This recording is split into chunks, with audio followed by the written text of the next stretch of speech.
Mensagens que edificam, ministradas pelo pastor Sidney Ferreira.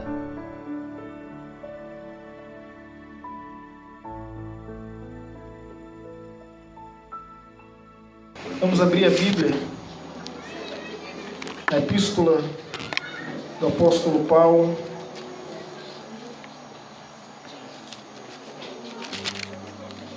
aos Gálatas, capítulo 2, versículo 20.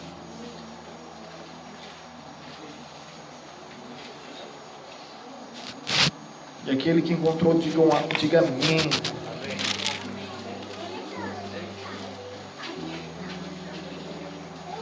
Gálatas capítulo 2, versículo 20, que é justamente a referência do nosso retiro. É o texto de referência do nosso retiro. Gálatas capítulo 2, verso 20.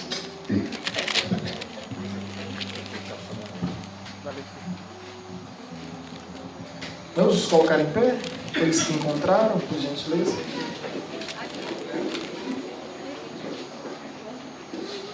Assim está escrito: logo já não sou eu quem vive, mas Cristo vive em mim. E esse viver que agora tenho na carne, vivo pela fé no Filho de Deus, que me amou e a si mesmo se entregou por mim. Pai querido, nós te damos graça pela revelação poderosa da Tua Palavra. Queremos nos colocar à disposição do Teu Santo Espírito para sermos ministrados e assim moldados, conforme o beneplácito da Tua soberania. A nossa oração é única. Fala, Senhor, que o Teu povo te ouve. E é por isso que aqui estamos, nesse retiro espiritual, para ouvir a Tua voz. Esse lugar não se trata de uma colônia de férias, não se trata de um refúgio, mas se trata de um retiro, de um lugar de buscar a Tua face e contemplar a Tua glória e te adorar na beleza da Tua santidade. Esse é o nosso anseio. E mais uma vez nós rogamos a manifestação do Teu Santo Espírito sobre as nossas vidas. Em nome de Jesus. Amém. Os irmãos podem sentar.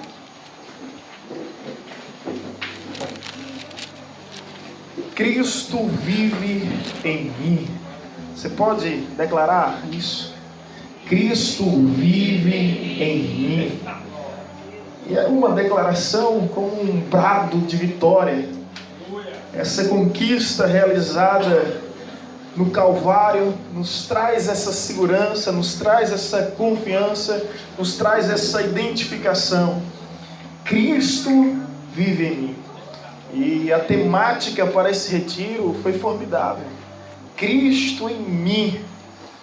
Que honra e ao mesmo tempo que responsabilidade discorrer sobre essa verdade. A verdade da unificação de Cristo em nós, como igreja, como noiva, adornada, ataviada, se preparando para o grande encontro. É um desafio porque transcende as nossas capacidades humanas de compreendermos. Mas graças a Deus nós temos a mente de Cristo. Quem tem a mente de Cristo, levanta sua mão. Glória a Deus. Os homens naturais não entendem as coisas de Deus porque elas se discernem espiritualmente. E para que haja esse discernimento em nosso meio, nós temos a mente de Cristo para entendermos um pouco sobre a unificação, sobre o que significa Cristo em mim. E o texto é claro e enfático quando diz Cristo vive em mim.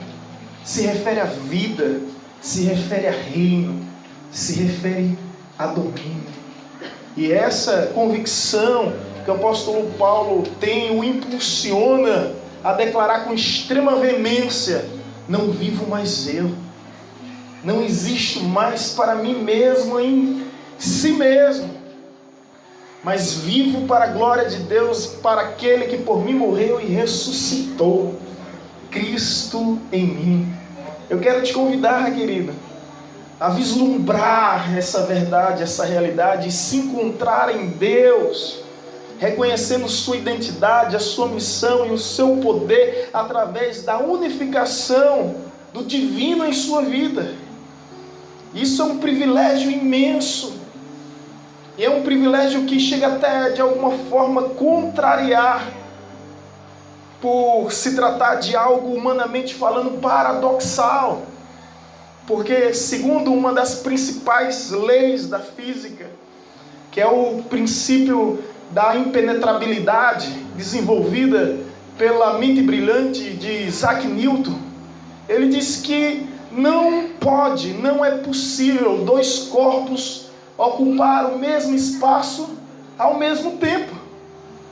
E agora nós estamos diante de uma verdade que diz: Cristo vive em mim. E a pergunta que se faz: como assim? Acontece que existem leis espirituais e leis naturais. As leis naturais, elas se discernem através da razão. A lei espiritual, ela se compreende através da revelação. Glória a Deus. Da revelação. Através do Espírito. Não é através da carne que nós chegamos a essa compreensão do que está escrito. Cristo vive em mim, Cristo em mim, sua vida, seu reino, seu domínio, seu governo. Já não vivo para mim mesmo. Já não são os meus anseios, os meus planos, os meus projetos, as minhas metas, as minhas ambições que direcionam os meus passos. Eu agora sou movido, eu agora sou guiado, eu sou conduzido. Amém? Amém. Glória a Deus por isso. Por essa unificação que há de Cristo em nós. É por isso que o apóstolo Paulo, ele vai falar mais sobre esse assunto do que qualquer outro apóstolo. E ele vai falar que isso é um mistério. É um mistério revelado. Você pode abrir comigo a Bíblia em Colossenses. E eu oro ao Senhor que esteja abrindo todo o nosso entendimento. Colossenses capítulo 1. Obrigado, querido. Para entendermos melhor sobre essa verdade. Os irmãos encontraram? Colossenses capítulo 1, versículo 26. Olha o que está escrito: o mistério que estivera oculto dos séculos e das gerações, agora todavia se manifestou a quem? A manifestação não é para qualquer um, é para um povo específico. O mistério que se encontrava oculto nos séculos, nas gerações, se manifestou aos santos, aos quais Deus quis dar a conhecer qual seja a riqueza da glória deste mistério entre os gentios, isto é, Cristo em vós, a esperança da glória. Aleluia. Que forte, né, irmãos? Tem textos que por si mesmos já são tão fortes que não precisa nem de uma exposição, de uma explanação sobre eles.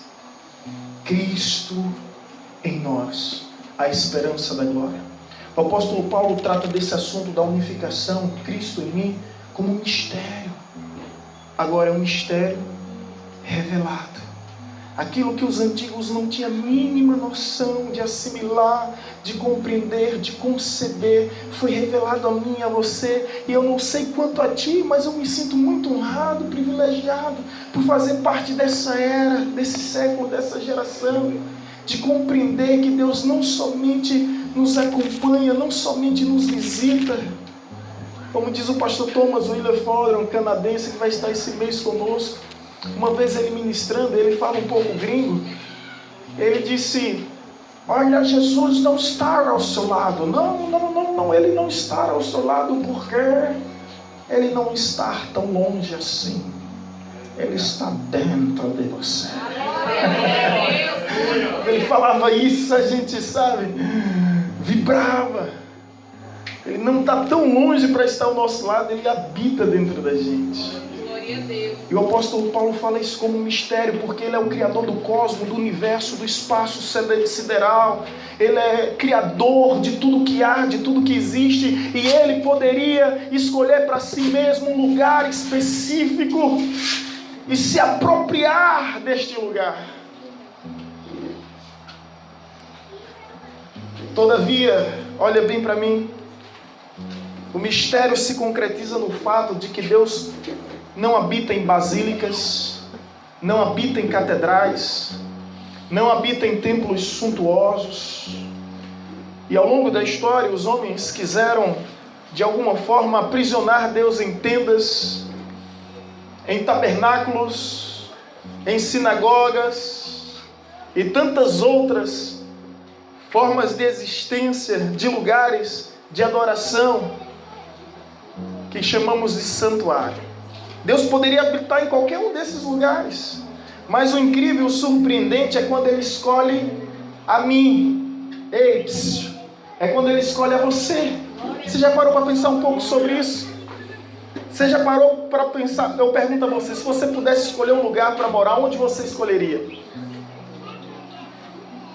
Diga aí, aonde você escolheria? Saiu do Brasil já, não foi? Já saíram do Brasil. Onde você escolheria morar? Se você pudesse escolher um lugar. Deus, Ele usou da sua soberania. E Ele escolheu um lugar para habitar. E esse lugar é em você, em mim. Reino de Deus, gente, nós sabemos muito pouco sobre o reino de Deus. E olhe como estou conjugando o verbo nós, eu me incluo também. Sabemos muito pouco sobre o reino de Deus. Porque quando os discípulos perguntam, mestre, onde está o reino? Ele diz, olha, o reino não virá de modo visível, porque o reino está em vós. Glória a Deus. Não é esperar o reino, é viver o reino de Deus. Não é aguardar o reino, é ser o reino de Deus. Não é imaginar um dia encontrar o reino, mas é atrair esse reino para hoje, aqui. É viver o reino de Deus na terra, no nosso mundo, na nossa vida. Amém? Você consegue compreender a dimensão do que é reino? Porque se Cristo vive em nós, então nós estamos debaixo do seu domínio, do seu governo, do seu reino, da sua autoridade, do seu poder. É por isso que o mistério foi revelado. Eu já disse isso algumas vezes e permita-me repetir, porque é algo que muito me emociona. Quando eu disse na igreja que eu admiro, mas eu não me sinto inferior de modo algum, se tratando de eras. Com a era dos patriarcas, dos reis, dos juízes, dos profetas. Não me sinto inferior. Eu admiro. Esses homens tiveram experiências, pastor Ulisses, extraordinárias com Deus. Eu admiro. Mas eu vejo que os apóstolos tiveram uma experiência ainda um pouco superior do que a deles, porque certa ocasião Jesus disse, olha, muitos reis, profetas, juízes, patriarcas, sacerdotes, estou parafraseando, desejaram ver o que vocês veem, ouvir o que vocês ouvem, mas a eles não foram permitidos. Jesus coloca agora a classe dos apóstolos superior a essa turma, em termos de experiência de vida com Deus. Todavia, Jesus coloca uma classe ainda superior à classe dos profetas. É quando ele se depara com o nosso irmão cético, o Tomé, que queria ver para crer. Ele disse a Tomé, o confrontando, você precisou ver para crer, mas eu quero me referir a outros que virão. E bem-aventurados eles serão. Bem-aventurados eles serão. Mais bem-aventurado do que vós, porque eles não verão, mas eles crerão. Estava falando de nós, da igreja do Senhor Jesus. Você tem noção do que é isso? Porque os discípulos viram tudo e tinham tudo para crer, mas duvidaram. Nós não vimos nada, temos tudo para duvidar, mas cremos. E você pergunta, mas por quê? Porque o Espírito de Deus testifica ao nosso espírito que não somos bastardos, não somos órfãos, mas nós somos filhos e co-herdeiros de todas as bênçãos das regiões celestiais. Erga suas mãos aos céus e adore ao teu Senhor. Aleluia! Glória a Deus! Glória a Deus! É por isso que esse mistério revelado, a esperança da glória, nos ensina que no Antigo Testamento, no período veterotestamentário, Deus visitava o seu povo através de manifestações gloriosas, tremendas. Mas tudo que eles desfrutavam era da manifestação aleatória, esporádica da parte de Deus. Agora vem os evangelhos nos apresentando os apóstolos que tem uma dimensão mais íntima, que eles agora têm a companhia do próprio Deus, que é Cristo Jesus. E admiro todas as eras, consegue entender? Não me sinto inferior, mas admiro todas essas eras. Mas um dia Jesus chega para os apóstolos e diz: opa, eu tenho que ensinar a vocês um mistério. Eu preciso ir. Não, Senhor, não vá. Eu preciso ir, porque se eu não for, o Espírito Santo não virá. E os discípulos não entendem, tentam relutar, até chegar à compreensão, a verdadeira compreensão, que Jesus presente seria mais a companhia divina. Mas Jesus agora, sendo assunto aos céus, da forma que foi elevado, na presença de 500 testemunhas, desceria o Espírito Santo, e agora já não é a companhia do divino, é a presença do divino em todo o tempo, em nossas vidas, em todo lugar, em todas as circunstâncias, em todas as situações. É por isso que Jesus diz: vocês não estão entendendo, eu preciso ir, porque enquanto eu não for, será apenas uma companhia. Mas quando eu for, o Espírito da verdade descerá e habitará em vós. Ele estará em vós e vos guiará em todo o caminho. É a presença do divino agora habitando. Por isso que o apóstolo Paulo diz: o mistério que estava oculto foi revelado. Por isso que essa unificação, Cristo em mim, obreiro Gilberto, é um mistério. Agora o mistério que foi revelado para os santos. Para os santos, se de repente tivesse uma pessoa que não tem a mente de Cristo, ia estar me chamando de louco, né? De maluco, ia estar me interpretando como um surdo.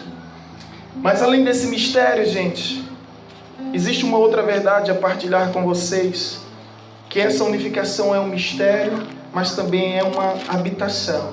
Abre a Bíblia comigo em Efésios, capítulo 3, versículo 17. Olha que coisa linda. E você vai ver que é só o apóstolo Paulo falando sobre isso. Efésios 3:17. Os irmãos encontraram? Amém. Glória a Deus. E assim habite Cristo no vosso coração pela fé. Olha o detalhe. A compreensão não é pela razão, pela lógica, pela coerência.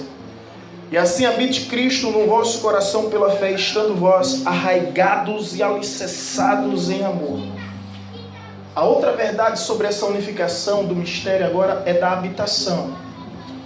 É dessa habitação de Cristo em nós.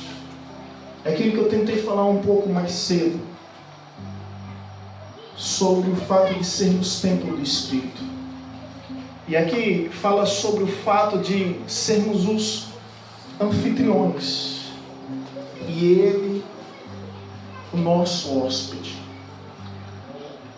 Preste atenção, olha para mim. Quando chega alguém na sua casa, como é que você trata? Ou melhor, quais são as palavras que você dirige a essas pessoas? Primeira vez que eu vi o Ulisses, eu não sei se ele... agora há pouco, né? Eu disse: seja bem-vindo. Primeira coisa, essa. Você recebe. O que é que você diz? Seja bem-vindo. O que é que a gente diz mais? pode entrar. O que é que a gente diz mais? Fique à vontade. O que é que a gente diz mais? A casa é sua. O que é que a gente diz mais? Entre essas coisas, sabe o que é que chama a minha atenção? É quando a gente diz: não repare a bagunça.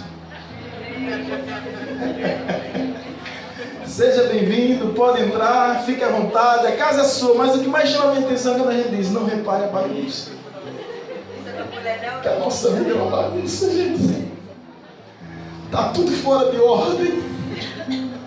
Jesus decidiu habitar em você não é porque você é melhor, não é porque você é perfeito. E a nossa casa às vezes está uma bagunça, fora de ordem, tudo fora do lugar.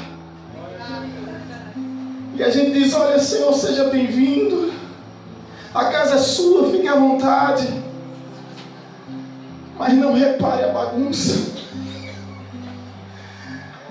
Mas Ele entra na nossa casa justamente para trazer ordem, para organizar tudo aquilo que está desorganizado. Eu não sei o que na sua vida está fora do lugar, mas eu sei que o Espírito Santo está aqui para colocar tudo em perfeita ordem em sua vida, em nome de Jesus, em sua família, em seu casamento, seja onde for.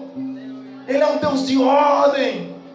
Portanto, seja sincero a Ele, diga: não repara a bagunça. Ele vai reparar, viu, gente? Ele vai ver bagunça até onde a gente nem imagina. E para limpar é um sacrifício, né? Esse processo de faxina é necessário. Mas isso aqui é a habitação. É a habitação. É a nossa vida. Agora a pergunta que eu faço: como é você como anfitrião? Será que existe algum lugar na sua casa que ninguém pode entrar?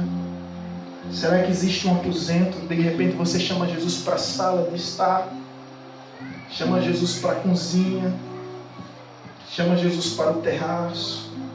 Passei com Jesus na casa toda, mas no quarto não leva Jesus. E quando Ele diz sobre o lugar secreto, entra na porta, fecha a porta do teu quarto e ora. Sabe aonde Ele quer entrar? É no seu quarto. Você não leva qualquer pessoa para o seu quarto. Seu quarto é um lugar reservado de intimidade, onde você troca de roupa, onde você passa a maior parte do seu tempo, um lugar de privacidade. Jesus não quer ficar na sala de estar. Jesus quer entrar no teu quarto. Ele quer ter intimidade contigo.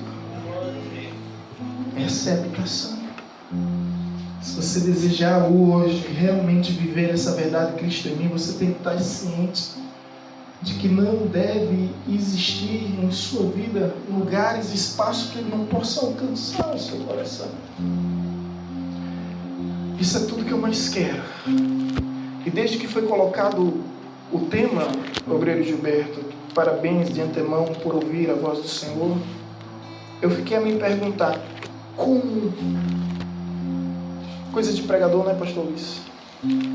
Primeiro o pessoal nos dá a afirmação, a gente vem com a interrogação, né? Cristo em mim é uma afirmação, mas a gente vai perguntar: Cristo em mim? Como? Quando? Por quê? Para quê? E a gente vai tentar responder essas coisas. E eu percebi que é possível, de fato é uma verdade, isso nós já sabíamos, mas nós não podemos esquecer de que não é uma violação dos teus direitos, né? Jesus explica isso. No Evangelho de João, capítulo 15, versículo 4, quando Ele diz: permanecei em mim, e eu permanecerei em vós. Como não pode o ramo reproduzir fruto de si mesmo se não permanecer na videira, assim nem vós o podeis dar. Porque sem mim nada podereis fazer, se não permanecerdes em mim. Consegue entender o princípio aqui? Que Cristo em mim, antes sou eu em Cristo. Permanecei, é o que o texto nos diz, permanecei em mim e eu permanecerei entre vós. Cristo em mim, amém, mas antes eu em Cristo. E como isso é possível, eu tentei fazer essa ilustração aqui. Copo de água, de preferência transparente, representando Deus, que por sinal é o copo do retiro do ano passado, 2016. E aqui um sorrisal, representando o crente. E o crente tem essas fases em sua vida. Primeira fase, que é o crente gosta de estar perto de Deus. Se não gosta de estar perto de Deus, não é crente. O crente gosta de ouvir a palavra de Deus. O crente gosta de louvar a Deus. Mas o crente ainda está do lado de fora, de uma outra realidade, de uma outra dimensão muito mais elevada. Ser crente por ser não significa nada e nem adianta, porque a palavra de Deus nos diz que até os demônios do inferno creem. E ao crer, se estremece. Então, existe algo além de simplesmente crer. E aí o crente entende e está disposto a viver. E ele se joga. Porém, ele fica na superficialidade. Ele não consegue mergulhar em Deus. A gente empurra, né? Né, pastor? Sabe que... né, líderes de ministério? A gente empurra. Mas não tem jeito. Empurra, mas ele volta à superficialidade. Por quê, gente? Por quê? Porque esse crente tem capa, tem casca.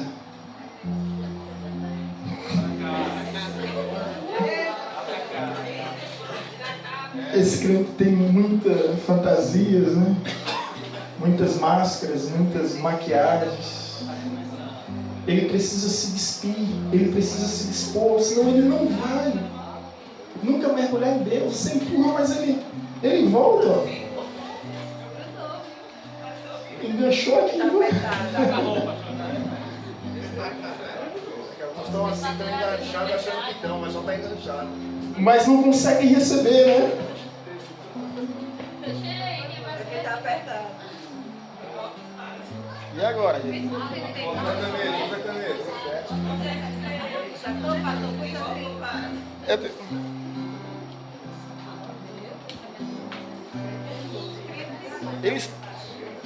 Eles passam até um tempo lá enganchado, né?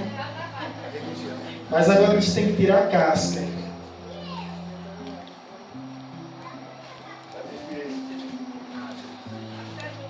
É difícil, é um processo, né? É praticamente uma ciência aqui. E aí quando eles tiram a casca, a capa, e se jogam em Deus, eles se dissolvem. Eles se diluem. Eles vivem a verdadeira efervescência, mergulhados em Deus. A vida deles começa a ser outra. Eles são tomados em Deus. Eles começam a ferver. E nessa efervescência são dissolvidos, diluídos. E aí você já não encontra mais ele. Porque a unificação agora, ela é plena, ela é completa, ela é total. Isso significa Cristo em mim. E não há nada melhor do que ver Cristo nas pessoas. Ver Deus. Sabe essa expressão que a gente tanto usa, né? Eu vejo Deus em sua vida. Eu vejo Deus em sua história. Eu vejo Deus em toda a sua jornada, em sua trajetória. É ser, de fato, reflexo da glória de Deus. É resgatar aquilo que Adão perdeu e nós herdamos de uma forma tão ofuscada. É voltarmos a ser a imagem e semelhança de Deus. Amém, irmãos? Cristo em mim e eu nele para todo sempre. Não do lado de fora, não na superficialidade, mas completamente dissolvido, submerso. Quantos vieram a esse lugar para mergulhar em Deus? Não sei quanto a você, mas eu quero mais de Deus, querido.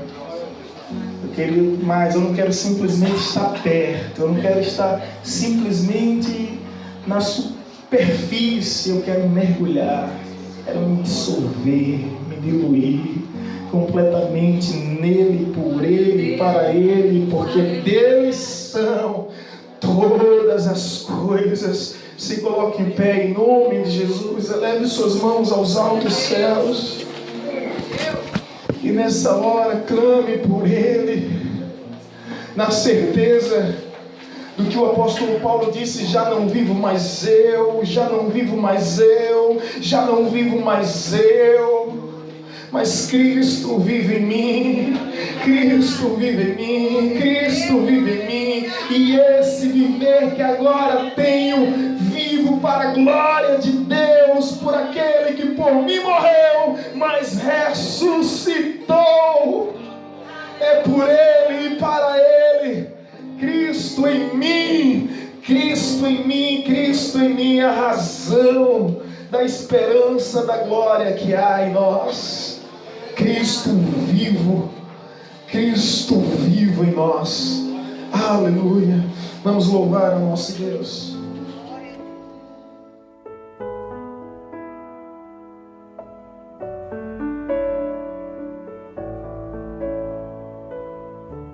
Você acabou de ouvir uma mensagem ministrada pelo pastor Sidney Ferreira, da Igreja Batista Evangelizadora.